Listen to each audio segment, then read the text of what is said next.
السلام علیکم.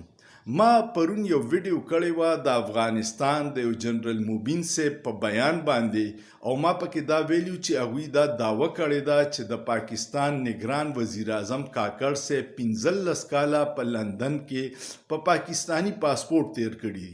هغې باندې ډیرو خلکو تنقید کړی، د هغوی مننه، ډیرو تعریف کړی، د هغوی مننه. السلام علیکم ملګرو، تاسو دا ویډیو ګورئ. خپل ویډیو د مشر کم خپل خبرې کړې دي، چا چې خپل زامنو څنګه تربیت کړې وي، هغه څنګه خبرې کړي، خپل پیغام هغه د فار ور کړی دی. نو دا ویډیو سره وګورئ. مخکې ملګرو سره لازمي شیر کې اخر کې خپل خبرې کو راځي او ډیرو پکې کنزل لیکلي، نو د هغوی مننه.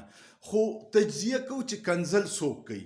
کنزل هغه سړی کوي چې یا د هغه سره د دلیل جواب نی او یا د هغه تربیت کې څه کمې راغلي. نو کیدی شي زه د هغوی نه ګیله نه کوم څوک چې کنزل کوي، خو د خبرې جواب چې په دلیل ورکړي نو د هغې سره ستا د تربیت پته لګي او ستا د خاندان پته لګي چې ستا د کم خاندان نه ته پیدا شوي. درېیمه خبره درته وکړم چې د امام ابو حنیفه صاحب په دور کې یو پیره امام صاحب په لاره روانو د خپل ملګري سره یو کس ورته کنزل وکړه. نو امام صاحب ورته دعا وکړه. چې لږ مخکې لاړو کس ورته بیا کنزل وکړه. امام صاحب ورته بیا دعا وکړه. چې په درېیم ځل ورته سړي کنزل وکړه او امام ابو حنیفه ورته دعا وکړه، نو ملګري ورته وی چې امام صاحب عجیبه سړی، سړی درته کنزلې کوي او ته ورته دعاګانې کوې. امام صاحب وله ډېر ښکلی جواب ورکړو. هغه وی چې د چا سره سي نو بل له به ورکړي. د ده سره په ذهن کې ګندګي ده نو کنزلې کوي، ما سره په ذهن کې دعاګانې دي نو زه ورته دعاګانې کوم. کم کسان چې کنزلي کوي هغوی له د خدای ډېر ژوند ورکړي، ځکه چې هغوی ژوندي نو هغوی به د خپل خاندان او د مور پلار د تربیت ټولې دنیا ته وایي چې زما یې څنګه تربیت کړې. زما طرفه ورته دعاګانې دي. امید لرم ستاسو به ویډیو خوښه شوي.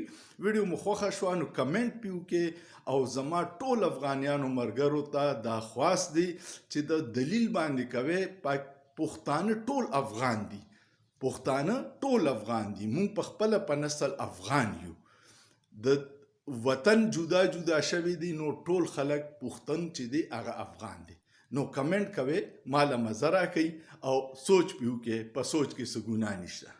تاسو دا ویډیو کتل د مشر د خپل خبرې کړې وي، ها حل دوباره کړې وي، نو چا د خپل بچو تربیت ګډوډه کړې وي، څنګه چا ذهن څنګه سوچ وي، نه هغه څه خبرې کوي.